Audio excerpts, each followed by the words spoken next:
To misquote Harold Macmillan, I have in my hand a piece of paper, but this piece of paper tells me what the grid is for these two sprint finals. And lining up in fourth place, though it's just sort of front row, sort of middle, is Pecco. Even Pecco, this must be better than you expected? Yeah, for sure, for me. Now, the important question we have to ask you, because it is you, is have you been in contact with your mother? Yeah, some. Not that much, actually, because I have been so hurrying. But she's watching, so you can say hello. What can I do? Excellent. This is what we do. There's a long story about us and Pecco. We've known you for years since racing with. I'll go with one more question. You've had great success in the European Championships this year. Which do you think was your best performance? I don't know. Maybe 10 scale or 8 scale, for sure. You only missed the large scale by what? by 4 corners? Yeah, I did. Cheers, thanks, Pecco. Let's look to Lee, hometown hero from Newbury, of course. It's important to point that out to everybody from Newbury in Berkshire, not Reading at all. Gone quite well. Yeah, good. First one was okay, second one was great, and then the third one was pretty good too. So yeah, not bad. You got a lower gate start, which is a good start, but still there's a random element, isn't there? Yeah, it's always random with a gate start. This has been the best one by a mile. You can say because you build it. Yeah, but of both series, this one's worked the best. You know, you can have a good start and you can watch the car all the way down the straight, nice and wide, lots of grip everywhere. So it's always going to be random, and you could end up worse, but you could end up best. That's a very positive way of doing it. I mean, the thing is, of course, it is so hard to overtake, isn't it? That's the issue. It's just, once you get in that position, what are you going to do next? I think it's just wait for people to make errors. You can kind of fake to throw it out the inside and panic them, and once you're on two wheels, then obviously not moving forward. So that's your chance, really. So that'll be the thing. Try and go inside, outside. I think we'll see some more general motorsport overtakes rather than RC ones. So. Good stuff. Thanks, Lee. And our pole sitter. So I thought I'd better annoy him again. And more importantly, there's a representing for the stick radio. Yes, proper British and Japanese stick radio. Well, pole position, of course, it's not quite as good as pole position tomorrow because you're off the gate, but still showing great pace. Yeah, it's going good. No complaints, really. We've been pretty consistent, there or thereabouts. I'm glad to be starting at the front of the gate because on this track it's quite hard to pass with the high grip and that one line. But we'll see what happens. We're all kind of starting level between, 5 or 6 of us on the front row, so anything's going to happen. Are you now confident with the track, or is it still biting you? You got to be careful. You can't over push this track because it will bite you and bite hard. So yeah, you just got to take it a bit easy. Think about it a bit. Great stuff. Thanks, Elliot. And that's our pole man, Elliot Booth. Thank you, indeed. So we've discussed the track in detail with the drivers. Well, I had a little bit of wander about to look at it myself and explain the schizophrenic properties of this amazing circuit at the Nemo Raceway. Hello and welcome to the track walk for round 3, event 5. Anyway, it's the RCGP here at Nemo Raceway. Now, normally I would start these by running down the main straight going, oh, it's a main straight. But no, because the Nemo Raceway is unique. It is a schizophrenic track. This side, an interesting sort of AstroTurf. We'll have a little bit of a look at it. This side, wow, the roughest, cratery, broken, busted, wooden, muddy surface. It's got, there's a hole there that's bigger than my foot. There's some old concrete. Here there's a multi-surface bit with oil and dirt and shavings. And it's rough and ready and old school. And then, oh no, we're back onto the lovely little AstroTurf again. So a lot of the track is surfaced with this new all-weather compound. You come down and you get some of the dust on it. It's a kind of tight plastic pile to it. So what we're going to see is a lot of cars have been in practice, have been grip rolls, so we have to be very careful. You get so much lateral side grip. But as you can see, I'm sure Zach can, you've got this kind of sea of black and red, and there's a lot of very flat sections, a lot of touring car sections. And the jumps that they are, if you look at the jumps, this is a tabletop over here, so they are constructed jumps of metal. You've not got, it's not mud, it's a metal jump. There's another big double there, which has got a choice of either high or low. You've got a kind of upturned fire grate there. So the jumps in this infield section, this section of AstroTurf, they are all man-made. But all the jumps here on the other old-fashioned marvellous section, they're real, they're mud, they're dirt, they're very, very rough. Now, what does this all mean? Basically, this track is a tremendous setup conundrum for the top drivers, because what you need to run on a lovely bit of Astro, or sort of Astro, is completely different from what you need to run on this this very rough and multi-surface element of the track. Who will be able to master that? Who will set up properly? Who will become the winner at the Nemo Raceway with this unique, strange, schizophrenic, weird combination of surfaces? Well, the only way you're going to find out is to watch all the qualifiers and all the finals, and then we'll see who is the master of the mixed surface.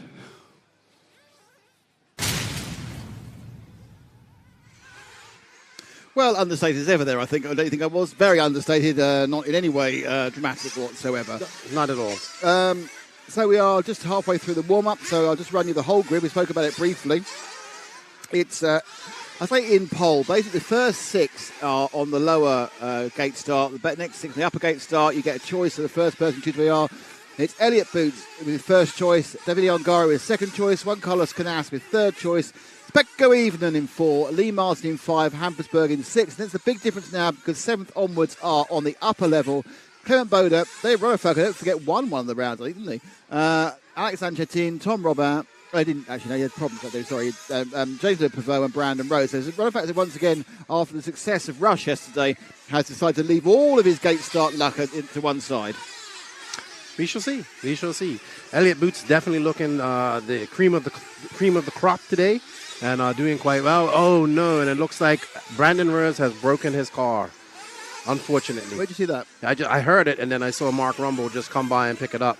I heard the snap of plastic. Oh, no. So Brandon Rose doesn't look like he will start this unless they hold it up for him. We'll see. There's no hold-ups in these. Oh, well, then he is out because he broke that rear arm, unless they can change that quickly. Unfortunate for Brandon. He's not had a good day. Let's be really honest about this. He has not had a good day. But he's happy just to be here. And also, in the words of Gone with the Wind, tomorrow is another day. That's true, and he has another 15-minute final. I wasn't doing the accent because it's Brand. I was doing the accent because it's a film set in the southern states of the United States. Scarlet. Oh, frankly, my dear, I don't give a damn about your setup. Yeah. I've actually never seen that movie. I haven't seen it all. But you do remember that. So, Ronafalk on screen. Ronafalk was that Hampus? That is Ronafalk with the red numbers. And it's Ronafalk out leading now. So let's say hello to David. For the sprint final, my approach will be to get better starts than I've had in the past here on the first 2 rounds. So that's the goal for me. Yeah, David said he's going to get more aggressive. He was upset guys were getting aggressive with him. Let's see if that theory will work out for the Viking. So second out is the man who is 5th on the grid. It's Lee Martin from Newbury in England. Hello, Lee. Sprint finals, I'm going to take it easy off the start, depending where I start, obviously, and then push towards the front and try and keep it on his wheels. Lee's had some good starts so far today. He's looking to replicate that in the upcoming final with the new N1 prototype. And next away is possibly one of the stars of the event so far. It's Pekko Ivonen from sunny Finland. Let's see how Pekko's going to handle these finals. For the sprint final, I will be racing as hard as I can. Pretty simple, Pekko. Nothing. So no difference from before. Pretty simple for the finish. No concessions at all with the sprint final whatsoever. Next away is the 23 of Juan Carlos Canas. Aggressive driver, could work in the sprint finals. Let's find out what his tactics are. For the sprint race, my plan is start without mistake and push to last lap. JCC, a.k.a. Cream, is looking to rise to the top just like Cream will. La Crema. I really think be careful with the nickname Cream. Honestly, I really do. It's not endorsed by me, everyone. Okay, next up is the first of our blue and white cars, and there are 4 of them. It is from France. It's Tom Robin from Scuderia Scampio. Tom, how are you going to have a go at these finals? For my sprint final, my plan is to be pushed hard to be on the top spot for too much fun for my team associated Champion team. Tom Robin and the Viking getting in it in one of the first qualifiers this morning, and the Viking not too happy at what happened, so maybe we'll see some fireworks from the Swede and the Frenchman. Next out is the second of JQSM cars. It's the Green Machine. It's Alex Zanchetin. Alex, known as Machete, is he going to chop his way to the front in the sprint finals? For the sprint race, my goal is to fight for the podium, for the top spot. The El Machete. Yes. He's showing great pace. Another incisive stating, I'm going to fight for the top spot. Excellent. Okay, next up is the first, I think, of our Scampi Rosso cars. It's number 31, our new boy, Clement Boda from France. What's Clement going to do on these 2 finals? For the sprint final, I think I pushed my best and with no mistake, and I think it's my objective. It's the young Frenchman representing Beach RC, looking really good for a mostly 10-scale racer. He's been adapting pretty well to the mixed surface here at Nemo. And next up, it is Hampersburg. It's number 46. I think we skipped Brandon Rosie, isn't obviously able to make the start, as you said. So let's say, Hampus, how are you going to have a go at these 2 finals? My approach in the sprint final is to try to get a good start and take it from there until where I end up. Hampus looking less and less nervous in front of the camera. Kind of late. He had some pace earlier on, but he hasn't been able to get a good finish, unfortunately, for Hampus. Next away is our pole man, Elliot Boots. It'll be really interesting to find out how Elliot's going to treat these sprint finals. Sprint race, I'm going to be trying to maybe get a good hole shot. We've got a pretty long straight off the start gate, so try and get into the lead and control the race. Boots has been extremely fast all weekend, but especially this morning. Let's see if he can get himself a win. I know he wants to do that. Got the idea, had no idea what he was going to do in the final, actually. Next out, it's one of our new boys. It's James Le Pivot from Guernsey. How does a Channel Island attack a two-leg sprint final? In the sprint races, my plan is obviously to win, and there could be a melee in the first corner, so try and get through that.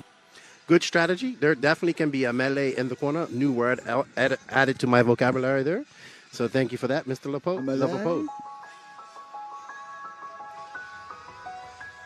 So the final car is our world champion and our reigning RCGP champion. Sorry, I've got swallowing my vowels there. Which of course is Davide Ongaro. Go on, David. Tell us how the world champion has to go at a two-leg final. So my plan for the sprint race is to have a clean start for sure, and then no make mistake on the track, and then fight on the track with the others. Yeah, Davide showing some pace today. He had a little coming together with a driver yesterday. He wouldn't say who. We kind of haven't figured it out yet. But you can never count the world champion out and the Ongaro lock that he has, I would like to call it. Ongaro won't tell you. You just have to tell him the name and they go, yeah, it's him, yeah. Yeah. What you should have done is just shouted 11 other names at him and eventually, yeah, it's him, yeah. Yeah, it's him. Okay, so bad news for fans of Brandon Rose. As you can see there, he's about third one in on the pitch. He's waiting to see if his car might possibly be ready for the final. Mark Rumble took it away to work on it, but if it is a new arm, that is not the work of 3 minutes. You've been quite pleased to have had that introduction sequence. It takes a while. Brandon is very active. Here comes the car. Mark Rumble has the car. Sweet. Now he has to try and still goes running across to the left hand of the screen. That's Rumble with the car. Now the problem is he's probably not going to start it and get it back onto the gate. So it may be a start position in the at the end of the pit lane, but the others are being loaded up now. There's Ronald Falk on the back row with the red number 7 next to him. Tom Roban, the 27.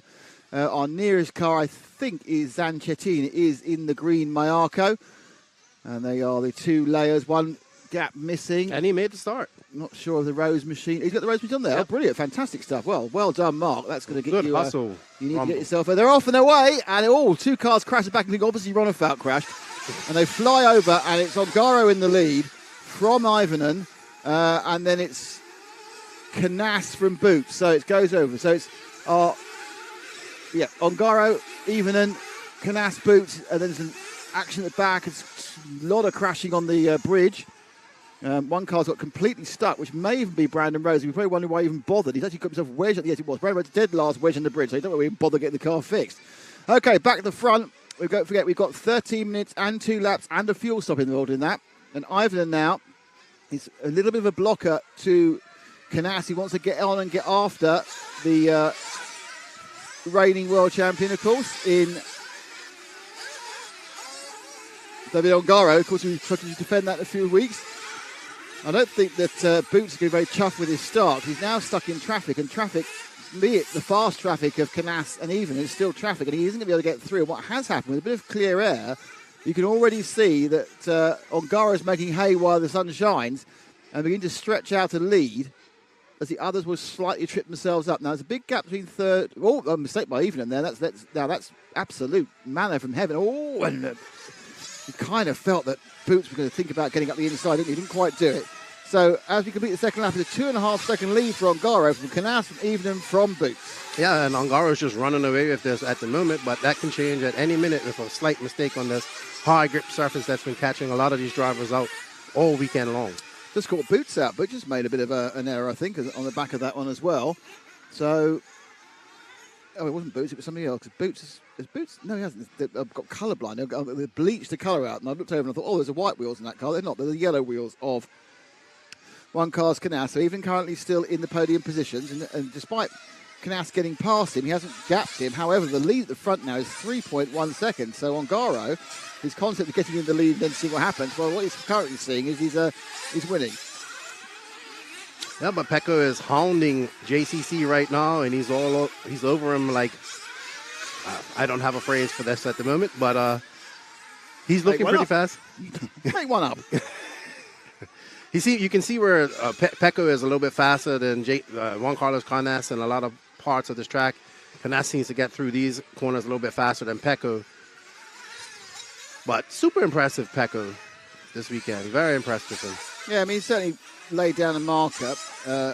We already know he's one of the most versatile young men. He's been successful. He's not won anything, but he's got very close with a number of great performances in A finals, in Europeans and EOS and everything else.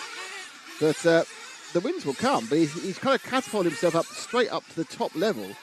And, you know, he's not making up the numbers. He's in every single race we've seen so far. He's been right on the back of these drivers. Now, I wonder whether this will mean he'll get a permanent signing of the JQSM team.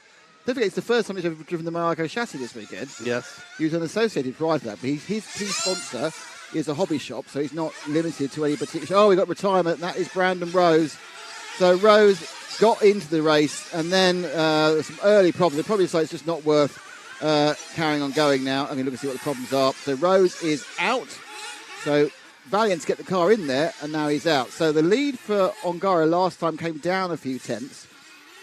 Boots is not making much up on Evening, so this is actually the closest battle on the track, I think. It's the battle for second and third.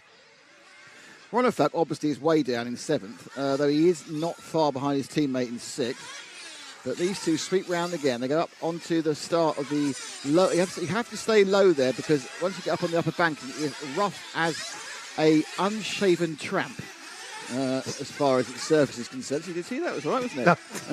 And it's just that's why they stay so very low. It's just quite interesting. Even the bits which look kind of bigger are pretty one line. The carpet sections are one line because it is a racing line, because they are sort of raced in that style. So this is why you get this issue of how you're going to overtake, because there is just one line through all that, and ain't one line that will work. And if someone sits on the line, even if they're going 20% slower, you won't get past them.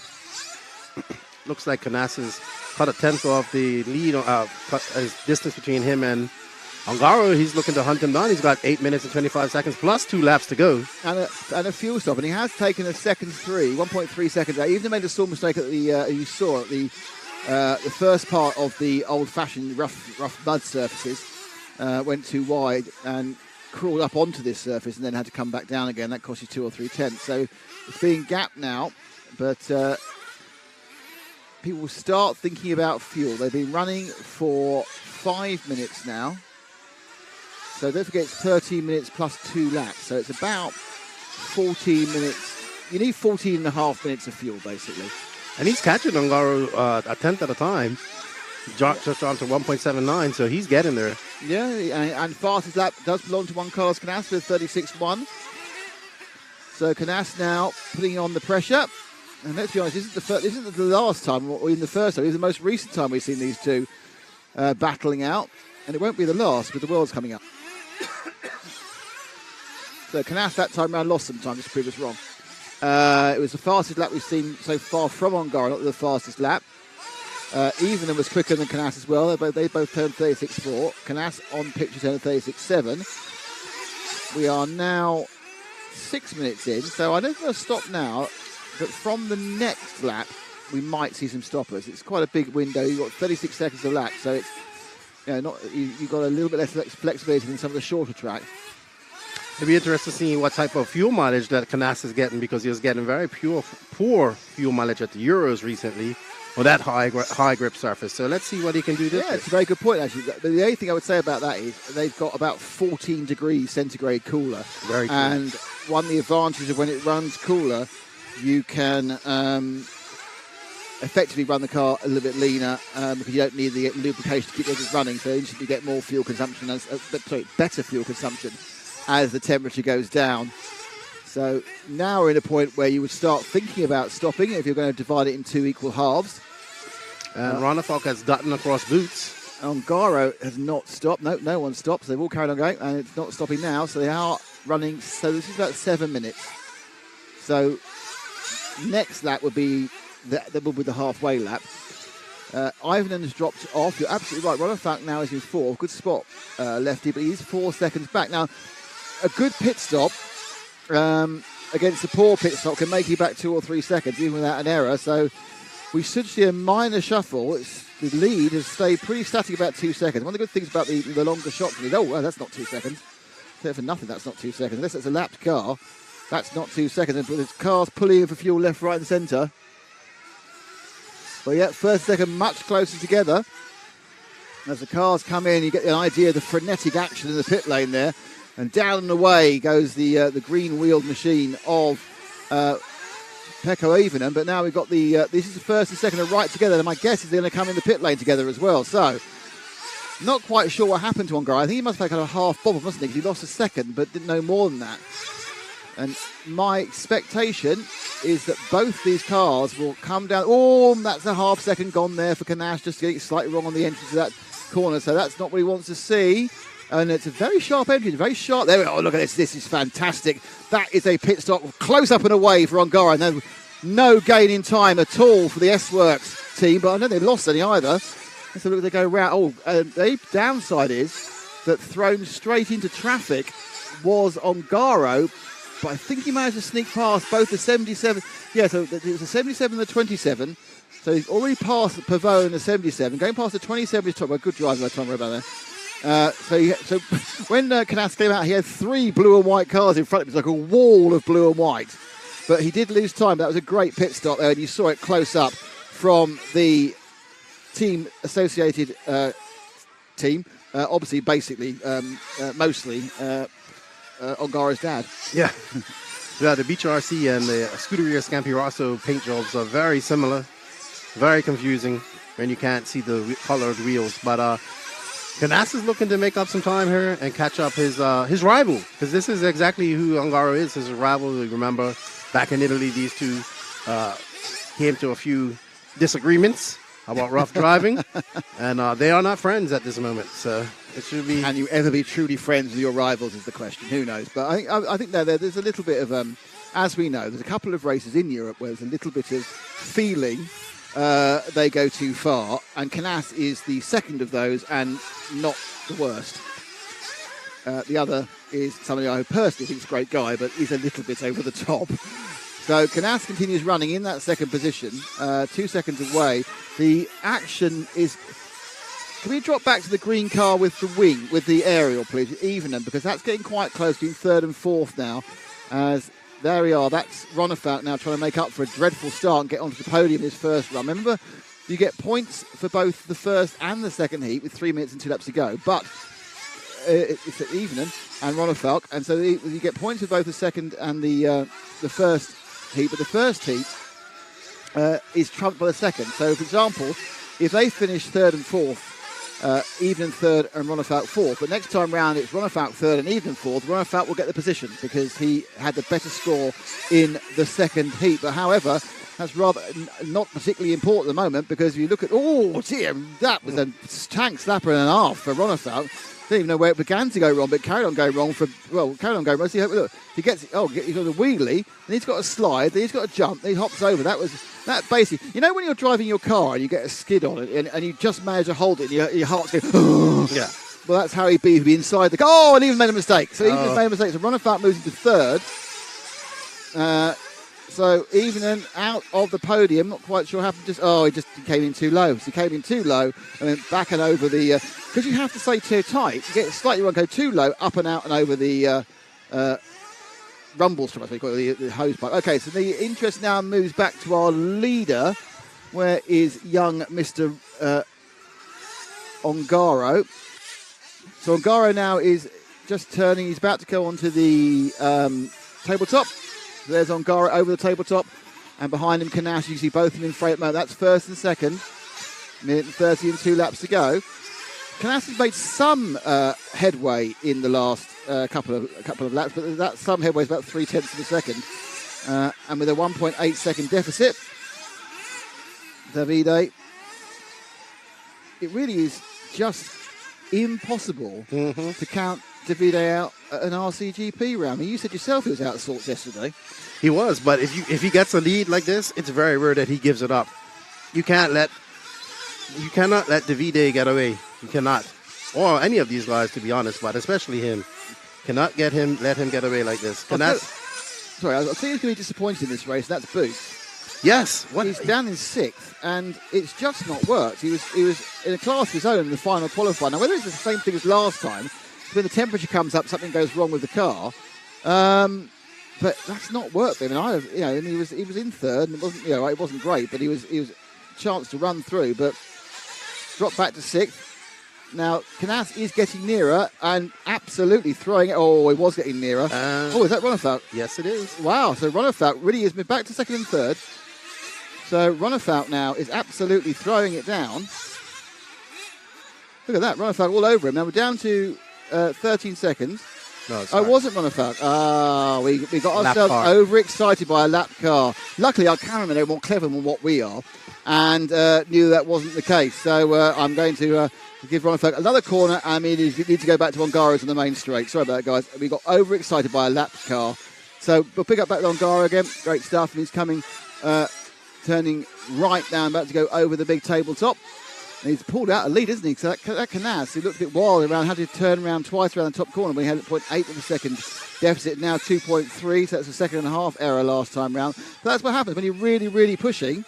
That's when the mistakes really come. So we're on the penultimate lap now as Ongaro sweeps it round off the mud section, the clay area, onto the touring car area and on through the bricks.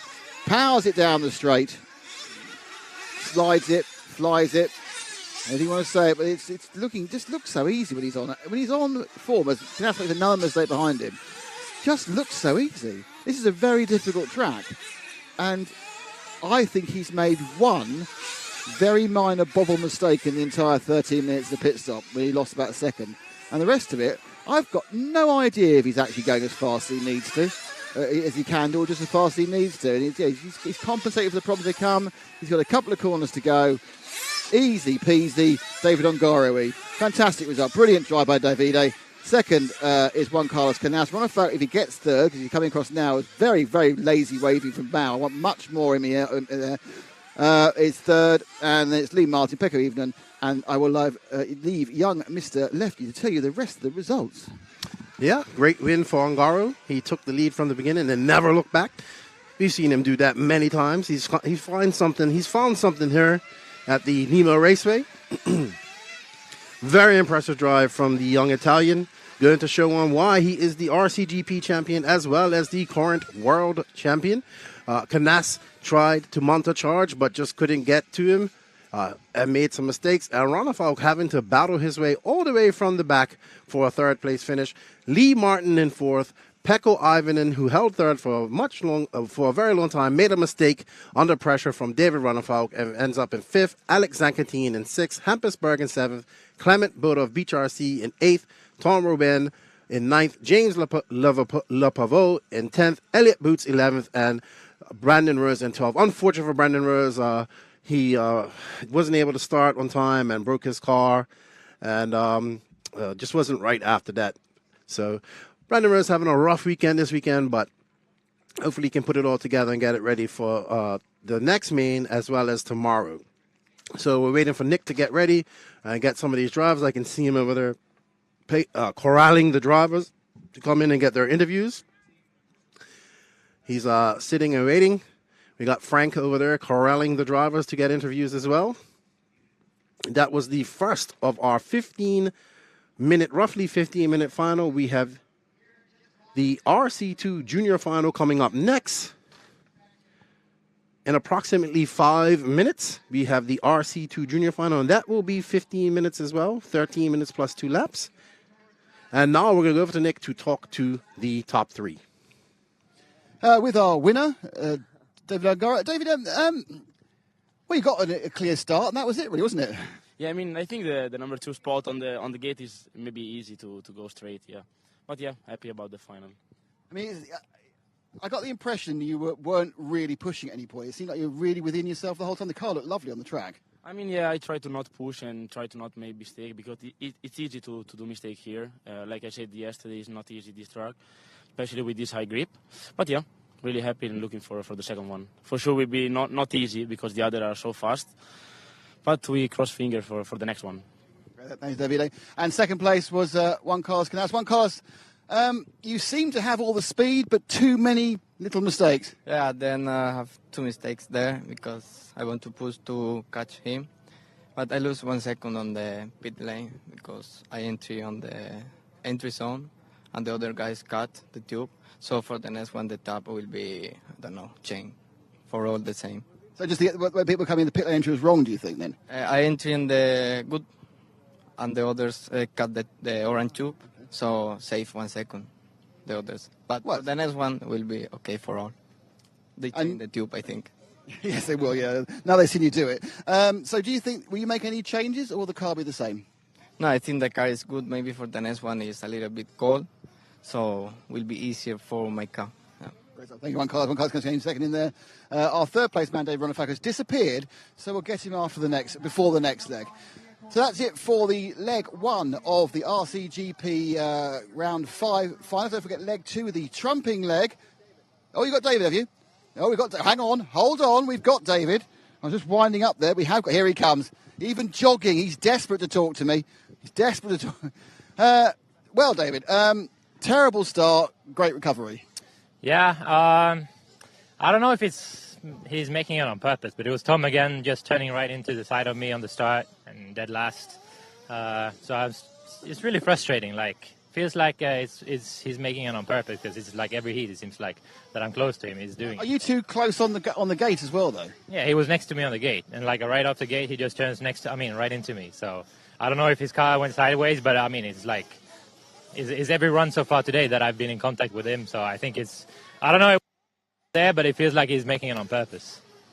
Okay, we'll catch up with Tom for the next one. Thank you indeed, David. Well done on third place. And so, just to round up, that's the end of the first heat. The next leg's quite soon. This is they're young, so it's the junior final, and we'll see you all in a very short amount of time.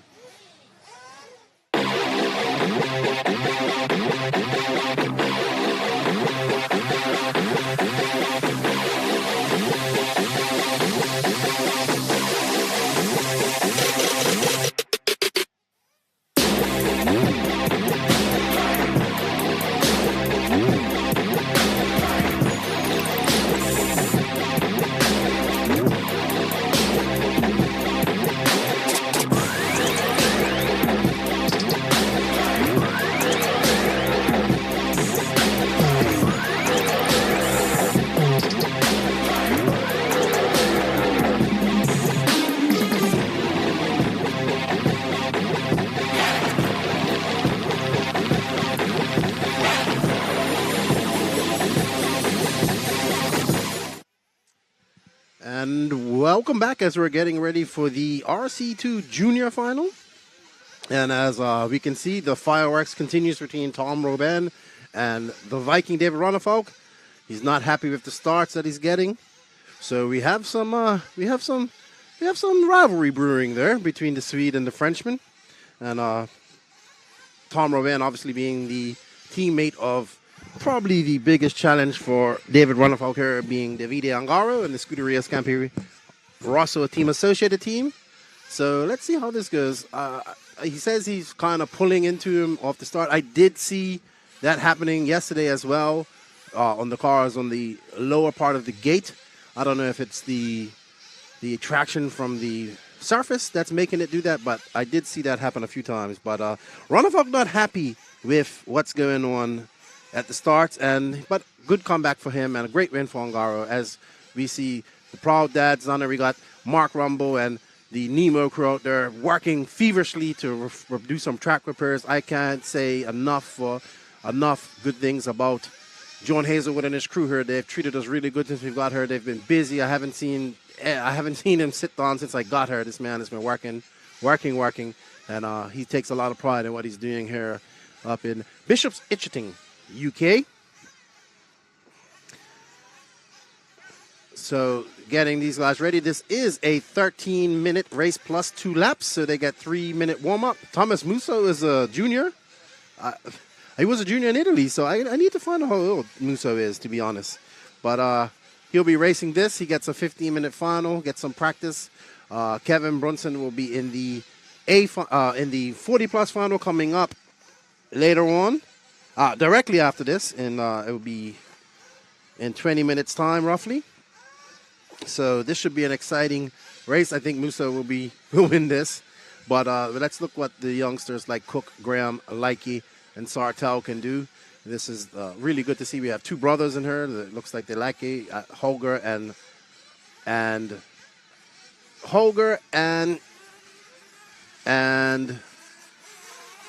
Eric.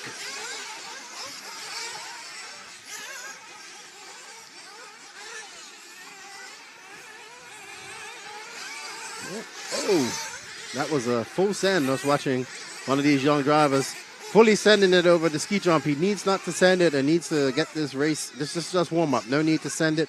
I know these young drivers are a little bit nervous up there racing in front of the cameras, but this is their time to shine because the youth are the future. We need to promote the youth. So we have Thomas Musso from representing Monaco, Maxim Hook from the UK, Josh Graham, Eric Leike, Tom Sertel from France, Ruben Shakespeare, Billy Grindley, Jason Ferguson, Holger Leike, Tommy Dale, Ben Kennett, and Ben Johnson running off your top 12, your 12-person final for the junior race here at RCGP on this beautiful Saturday afternoon here in the Bishop Islington. We're right here in the middle of a farm. You can see out the back there rolling hills. I know England isn't really known for its rolling hills, but there they are out the back. Lots of farmland around here. Beautiful area of England, actually. Really enjoying my time up here. It's really good to be back in England. And as these drivers go out for their warm-up, they have 1 minute and 42 seconds. They will be starting off the gate as well. Thomas Musso making the trip from France. The winner in Italy. He's looking to take the RC2 championship. And he just might, if he can pull it off here. But Kevin Brunson, I don't think he can win it, but he's looking to upset him and take home the win for the RC2 tomorrow and do it for the Queen. So let's see what can happen. In case you didn't know, RCGP changed their rules and made it eligible for any racer to attend this race because there's many complaints, a lot of politics about this being too close to a warm-up. And so they made the change, and even the racers that made the most noise didn't show up for the race. So it's unfortunate. I was hoping to see a lot of the top UK talent, these fast guys that I've been watching, to come up here and make the trip to Nemo Raceway and race, but they chose not to. I don't understand why somebody would choose to get less practice and then complain about not getting practice later, but we shall see. So good stuff to everybody. Let me plug in this computer, Nick's computer, so it doesn't turn off again. So as the mechanics get them lined up,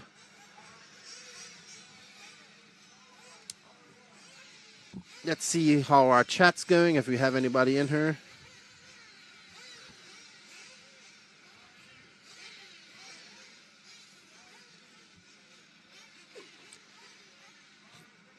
What's up, Matt Dixon? How you doing? So I believe, Toby, I just so I know this, they are running the Seismic Magma Blues, and they're actually trimming about a centimeter off the edge and then gluing the edges on the front, gluing the edges and gluing the top of the tire that they have dremelled. Big shout out to Matt Dixon tuning in from Canada.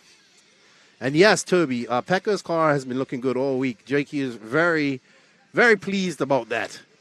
He's been talking about it to me every time I see him and let me know how good it looks. So he's very happy about that.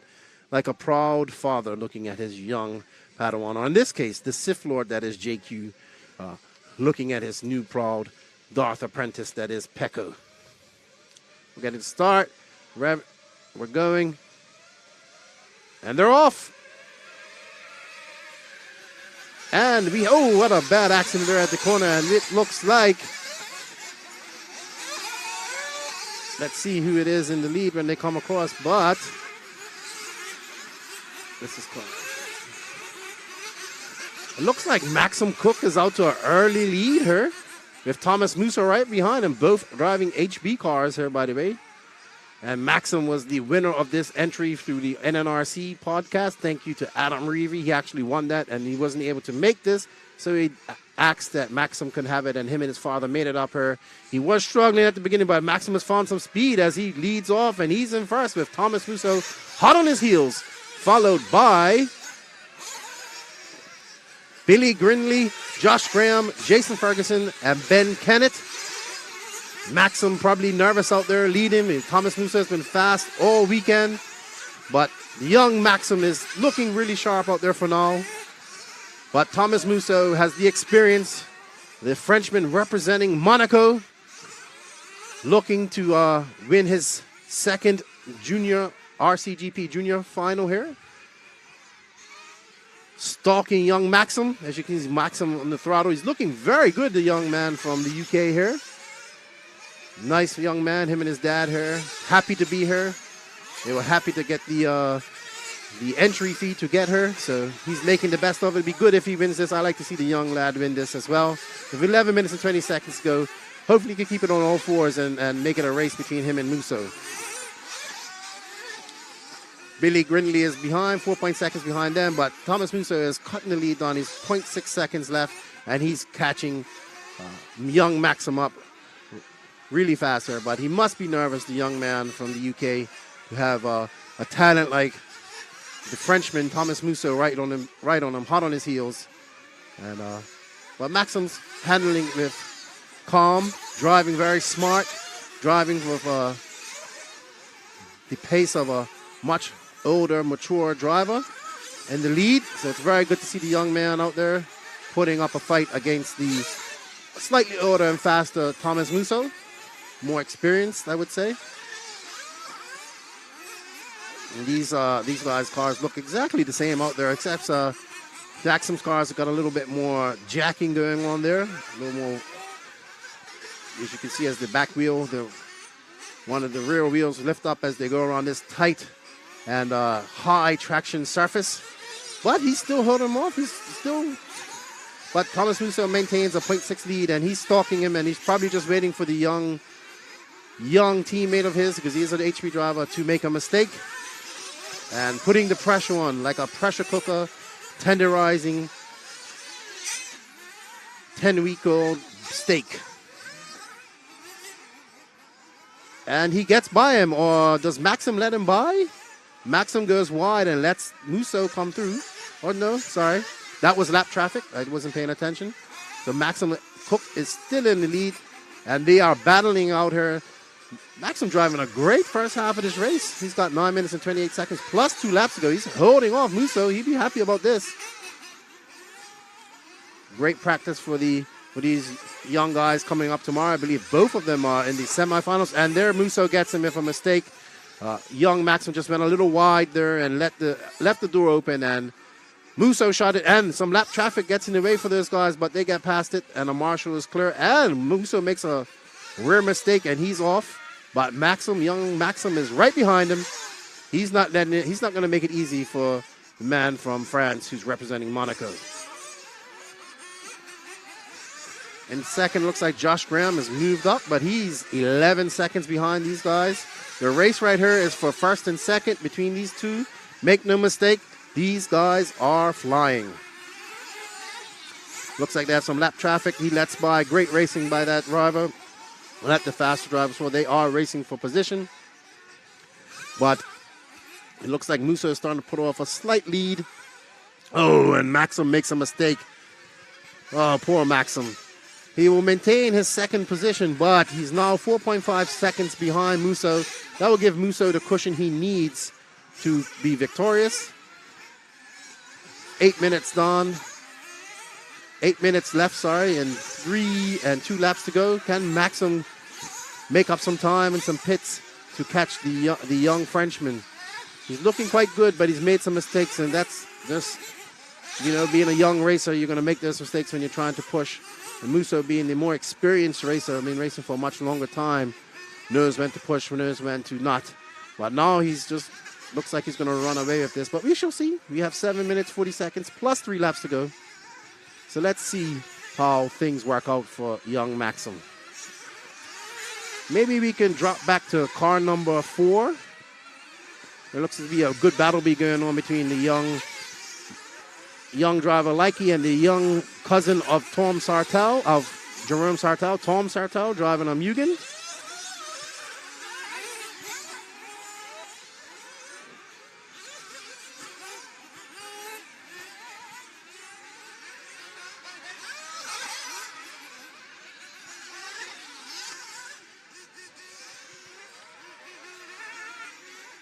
It looks like, let's see when scoring comes around. Josh Graham in third.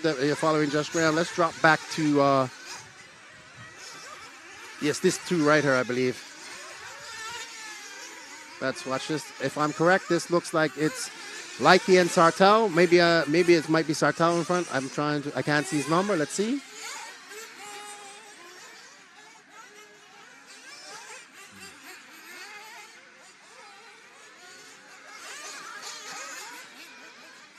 that's James Dale. Let's drop back to car number 4 and 5, please.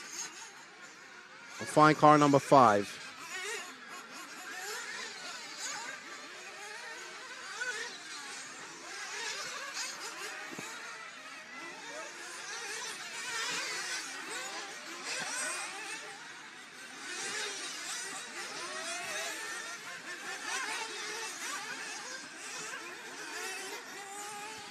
All right, can we drop back? The car number 4 and 5 are just coming through the chicane area. They're going up. They're going to come on the concrete section to the dirt section here by you, Zach.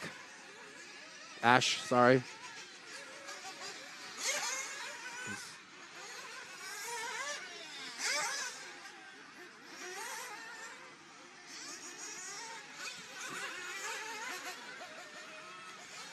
Oh, so they're coming for fuel. Let's follow them into the pits. You already see the Likey family. That's a family that races together, enjoys life together, and they're out. This is the battle right here for 4th and 5th between the young man. We believe he has Swedish origins, but lives here in the UK. Likey, he's here racing with his father, his brother, and his mom, and the younger cousin of Jerome Sartell, Tom Sartell, who made the trip over of Musso. He's 0.8 seconds behind. Let's see if when they come out of this pit. See how far they're separated.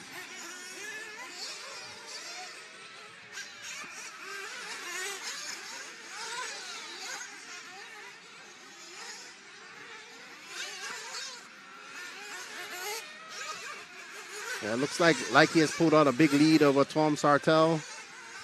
Yeah. Let's Sartell's dropping. Something's happened to him. Let's move up to the second place car of car number 2, please. Ash, looks like he's having a decent battle with the car number 3. So let's see if I can find him for you.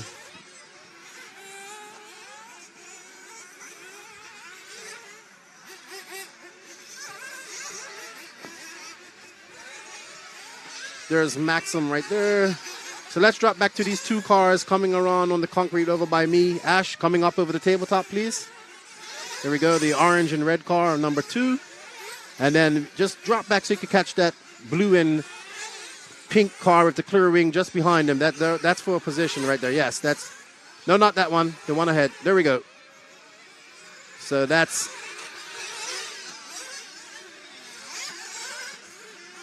Josh Graham chasing down Maxim Cook. These 2 young drivers are battling out for 2nd and 3rd. He is now 2.2 seconds behind, but he has 3 minutes, 30 seconds plus 2 laps to go to catch up to the young Maxim. He showed some great pace. I was talking to his dad yesterday, and he's like, Maxim's not used to this type of surface, but nobody was used to this type of surface until we drove on it. So did Maxim just give up that position?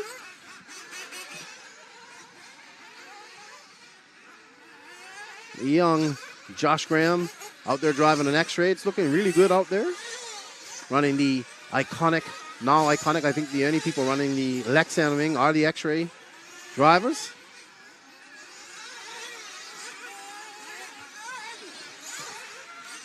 And Cook has opened up his lead to 3.9 seconds over the young gentleman running the X-Ray car. He's going to try and push and catch up to the young Maxim here, but he needs to make up some time, and he's almost 4 seconds behind now. And Musso is just running away with this. He's got a 10.6 second lead over young Maxim. Musso was the class of the field in Italy. He's probably a little bit faster, a lot faster than these guys here. But every little bit is practice for him. He's looking to win that European Championship and win both rounds of RC2 Europe. Now Maxim Cook has dropped that gap between him and Musso. Let's watch car number 1 while we can. Sorry. Yep, car number 1.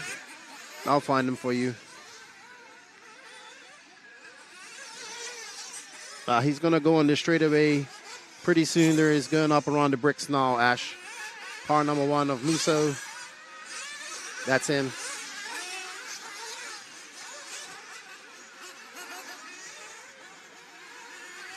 Musso's just ripping through the field, slicing through lap traffic like a hot knife through butter. Looking quite impressive out there. The real challenge for Musso will be Kevin Brunson in the RC2 class tomorrow. Kevin has outmanned him and outlapped him and just, slightly, took the lead from Musso in the qualifying early on today. But Musso is right there, so we expect a great race between the veteran Brunson for Nemo Agama and the young man from Monaco, that is Thomas Musso. Very nice young man. Him and his girlfriend made the trip over. I got to meet him in Italy. Very nice. I'm glad he made it over to England. He says he's getting ready for the Worlds as well, so it'd be good to see him there. In another 4 weeks, the most important World Championships we've had in a long time, I would say. We're looking forward to that very much, but we have this RCGP race right in front of us, and with 32 seconds, 2 laps left, it looks like Thomas Musso is going to walk away with this, but anything can happen. It's not over until it's over, but it's probably over right now.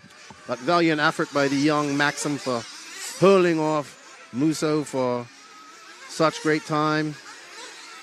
In the beginning of the lap, his heart must have been pounding a billion beats a minute, being so nervous up there in the lead of this junior final and RCGP.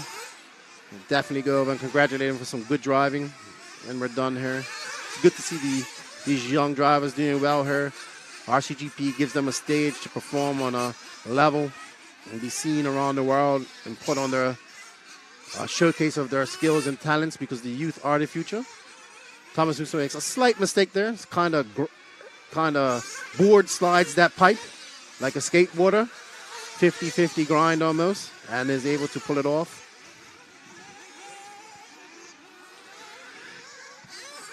The one thing about these pipes is it's a bit different from what you see in America. These pipes are a lot smaller, and the people actually get tripped up by them.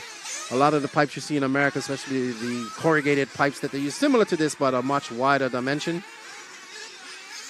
But this pipe is very slippery, and it can send you, if it catches you the wrong way, it can definitely send you flying.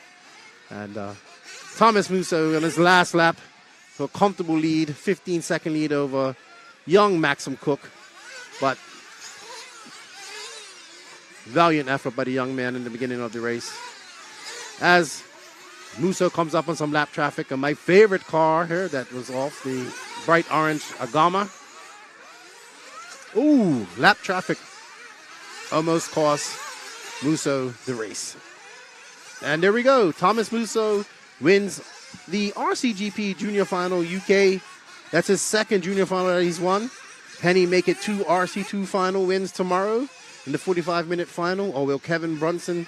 Well, they have to race in there first, sorry. They have a semi-final that they all have to race in there, but I think he's pretty experienced enough to make it through the 30-minute semi-final or 20-minute semi-final that we have tomorrow and bump his way up to the full final.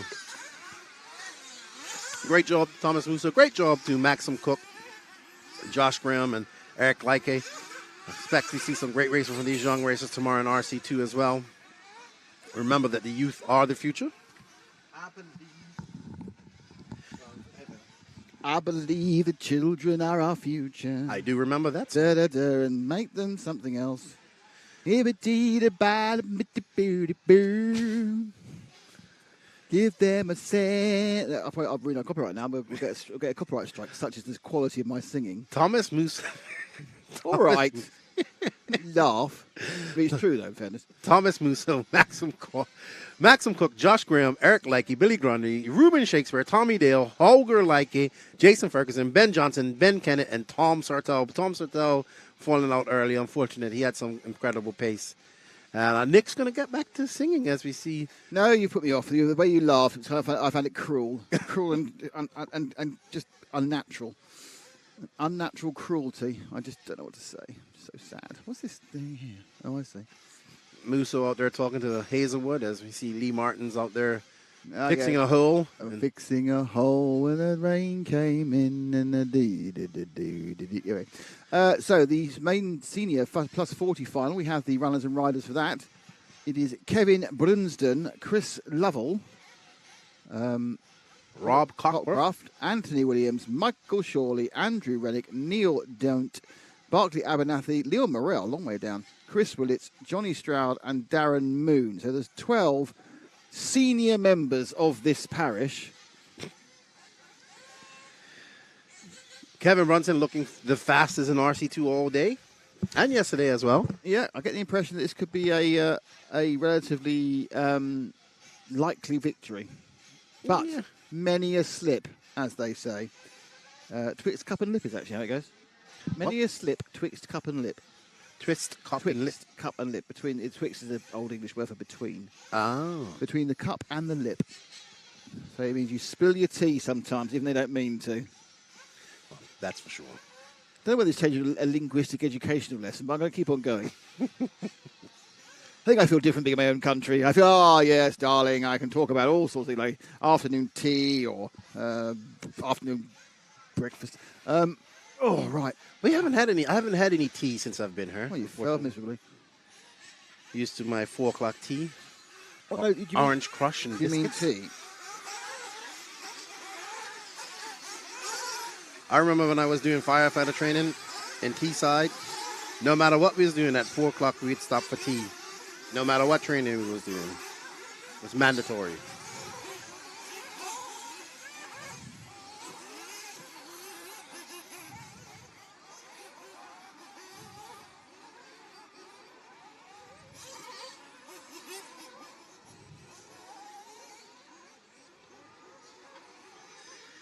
These senior drivers are out there, or 40-plus drivers out there for their warm-up laps. Kevin Brunson, Chris Lovell, Rob Cockcroft, Anthony Williams, Michael Shorey, Andrew Rennick of Model 2, Neil Daunt, Barkley Aberneth, Leon Morel, Chris Willits, Johnny Stroud, and the vintage rally car driver, Darren Moon.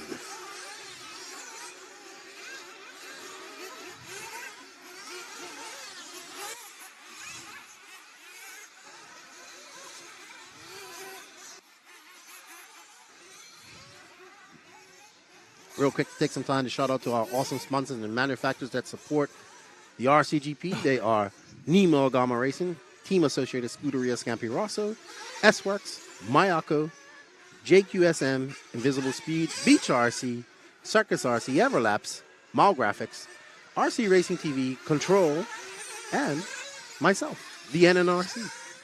I'm not a sponsor, but... Hey, you're not? Give you some money. Give me money now. Give you money now. I'm giving my time. No, fair enough. Glad to be here in the UK.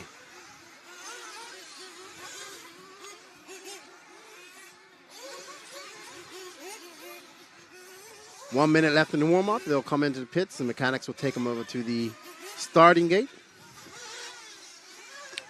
Toronto Fox a little upset at Tom Robin, they tell me. Yep, he's got the ump with him. But to be fair, I was watching cars yesterday as they came off that lower start, and I believe Robin was the one I was watching the most. Every time he would hook to the right somewhat. So I don't know if it's happening on purpose or if it's just the way he's driving. I have no idea. So I understand what David's talking about, but I don't know if it's on purpose. But because we like the action, let's just say it's on purpose. 3-minute warm-ups up. Mechanics are collecting the cars in pit lane. They'll make their way over to the starting gate system. Cleverly built by John Hazelwood's brother-in-law to be operated by one person. The best starting gate I think we've had in RCGP. Maybe this structure or feature can be handed over and we can see something similar in the USA round coming up, where you just need one person to let it down and simultaneously. Of course, we have Justin Wowdy of Wowdy Events up there controlling the race, up there on the rostrum. And somebody, we have a runaway. Uh-oh. Sounds nice. No, we got Scott's dad over there. We got a group of people. We have a runaway.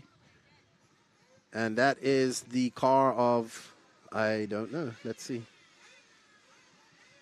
Luckily, it was a runaway in the hands of somebody, and it wasn't running around down the straightaway. It's car number 6. So that is Andrew Rennick. He'll be upset about that. making a trip over from Ireland to have a runaway in his 40-plus final.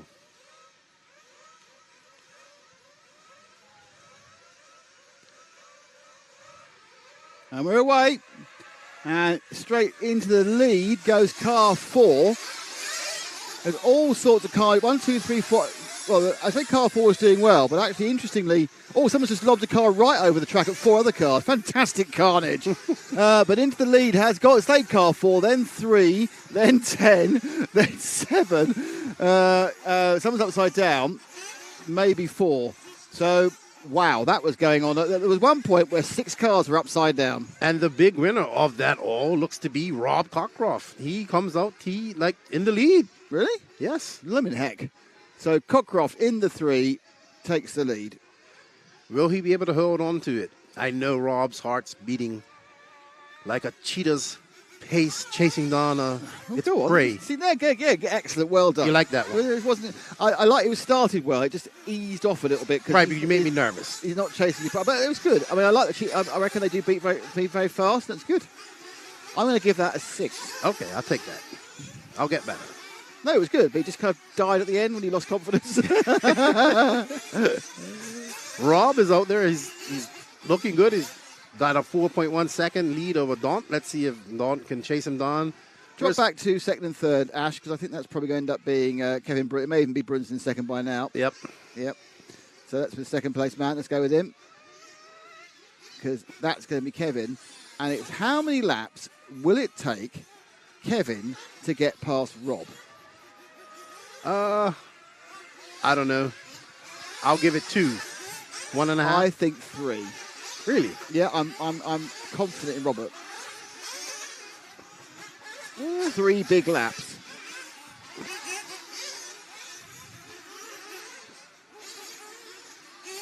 Oh, he's looking pretty solid out there, though. Rob will be all chuffed. He'll be happy with a second.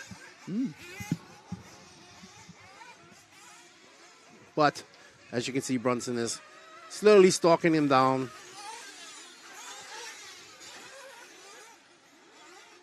And applying pressure.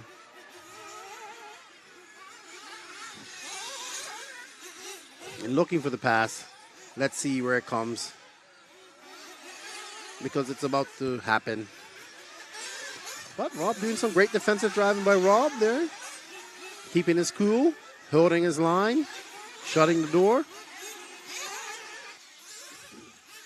He pulled away a little bit just now from Kevin, but Kevin's really fast through this section right here and up on the bricks. And Rob is keeping it fair for now, Rob. Good job, Rob.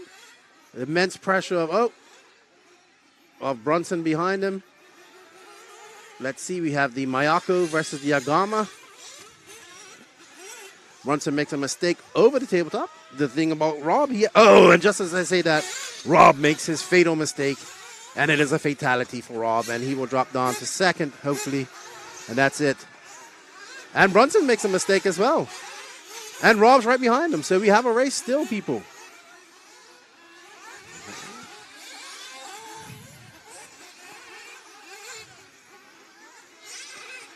Rob just needs to calm down now. Slow down. Let's see what happens, and it's Brunson, Cockcroft, Lovell moving up to third. Lovell's been getting faster each run. He'll be well chuffed. The e-buggy man, the owner of Brookthorpe, runs Brookthorpe RC Raceway. Oh, that's not good. And there goes Lovell. He's going to pass him now. Ow. Oh, you can tell it's a young man. He just brushed that one off like it hadn't even happened. I've not been hit by and he's gone past. I haven't been hit by a 3.5 kilogram car. I've just so Lovell now, Chris Lovell goes into second.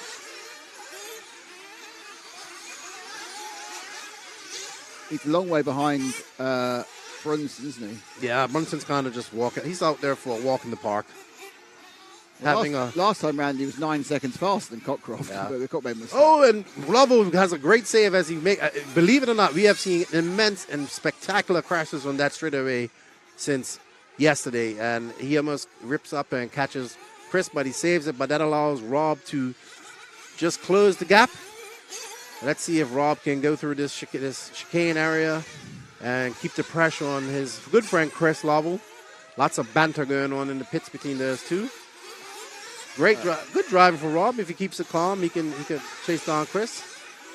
But Brunson right now could probably take a drive and go to the pub, have a drink, and come back and still win this. He is 10 seconds ahead after 5 minutes. To be fair, Brunson and Musa have been the two fastest. Yes, racers that's there. true. That is very, very true. Rob Cocker trying to catch up to his good friend Chris Lovell as they zigzag through the very much touring car section. We haven't really come up with any names. I really want to call this concrete section right here Scott's Pipe. Who's Scott? Scott Walker. Because he has actually, before Nemo took over this track, he actually had started cleaning it up, and he has a pipe there, like a drainage pipe, that he put in there when he first started about 3 years ago. Right. And it's just there. A drainage pipe? Yes. But it's now an obstacle. Where is that? It's right here, right where those cars are going right there. You can see it on the, I'll show you. Well, on that one there? Yes. Oh, right. I was thinking the wrong one. Sorry. So it looks like that Rob's not letting Chris get away, so they're going to fight it out. Good job, Rob. Chris is out there pushing the pace while Rob's steadily behind him. Oh, and he makes a mistake. I just want to make sure it's still working. Whee! Oh, dear. We've seen a lot of drivers do that today. They just kind of far away. It doesn't look so far from the driver's stand, but it's kind of hard to judge out there, and you just get on that pipe, and sometimes you can ride it. Right there, Scott's Pipe. It's actually lying on the ground. Yeah, you can see it sticking out right there. Oh, yeah. It's not a drainage pipe anymore. What was it? It was a drainage pipe. Yes. And now it's just an obstacle. Yes. Oh, okay. See? Multiple obstacles. That's amazing. I didn't realise at all that you had such intimate knowledge of the banking round here. Well, he pointed it out to me yesterday. You got any other good names? No, not yet. Scott's Pipe. Oh, I'm having that, by the way. There we go. The brick section. The transition for the brick section is what really gets people. Yeah, it's a hop. I think they're going to just go smooth onto it. It's the hop that gets them. Oh, and Rob makes another mistake, and it looks, let's see.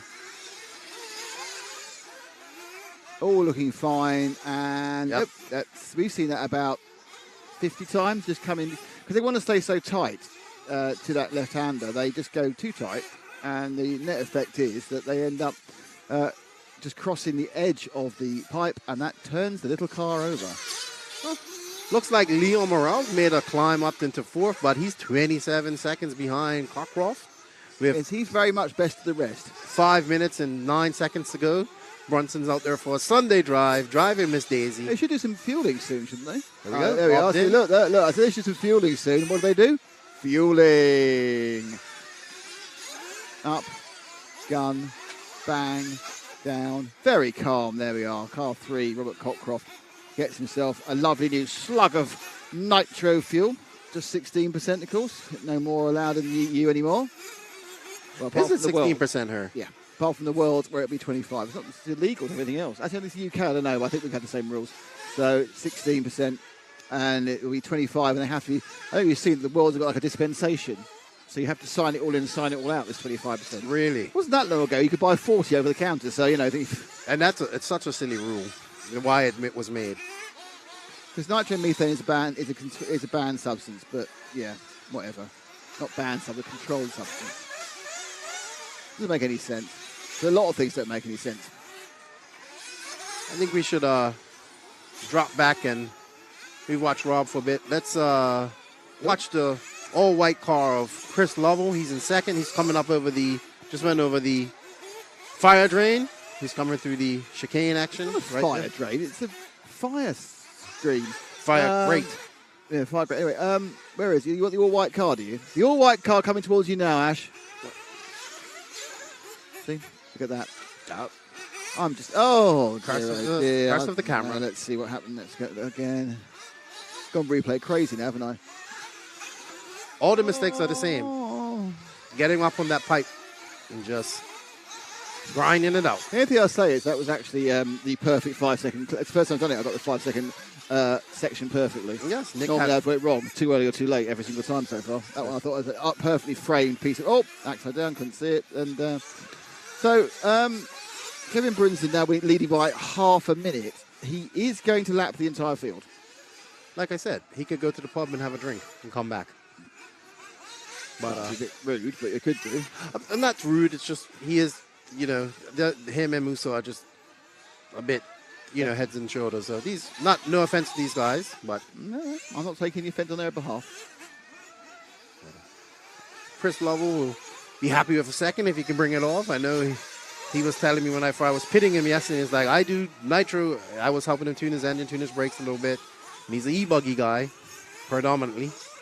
He also is he loves to run multiple chassis. So he has multiple chassis at all times of different cars. He loves to try different cars. So he has an X-Ray today. Tomorrow it might be an HB. The next day it might be another car. Sounds like a man who has an expensive desire. RC isn't cheap. They're £700 a throw, aren't they, cars these days? More than that. And you had to build them yourselves. 1 minute, 58 seconds plus 2 laps left in this. We might as well follow Brunson to the end. He is in the lead by 36 seconds. Oh, good Dukes of Hazzard action there. Just a couple of boys. Never meaning no harm. Fighting the system like a new Monty Robin Hood. I say Cletus. Rob looking pretty steady out there. He has no real threat. Rob is now 9 seconds behind. So he could just put it into cruise control and come home in second. Is that Brunson? No. Is that Brunson? No, that wouldn't be Brunson. No, it's Ted, not 1. Yeah. Let's find car number 1 and watch him for the last few laps if we can. I'll find him for you. I believe he's... Yep.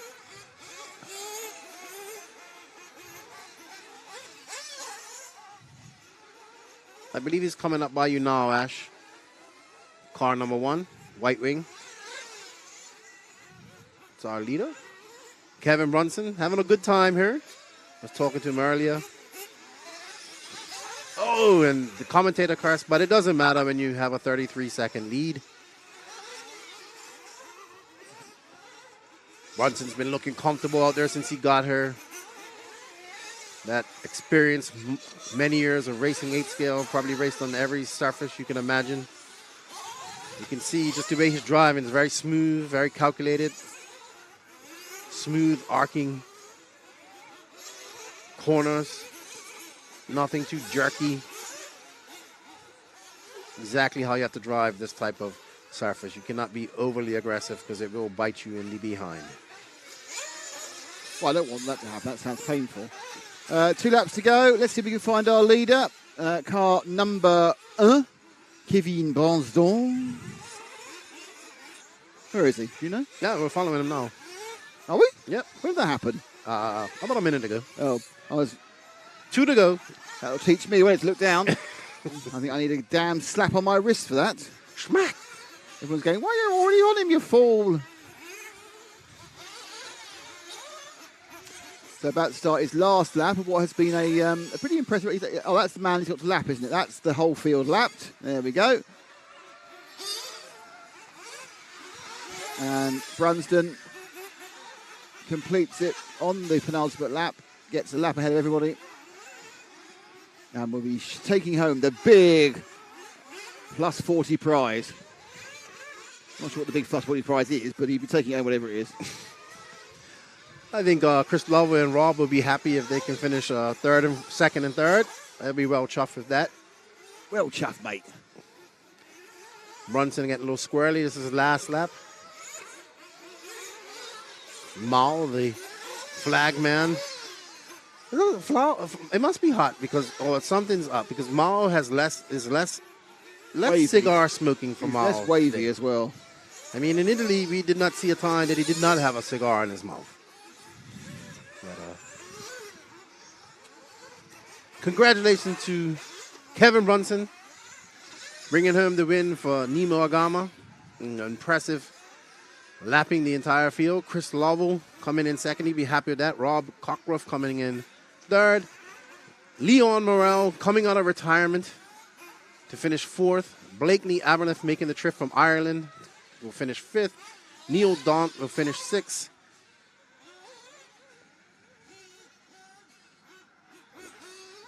Darren Johnny Stroud in seventh. Darren Moon in eighth. Anthony Williams in ninth.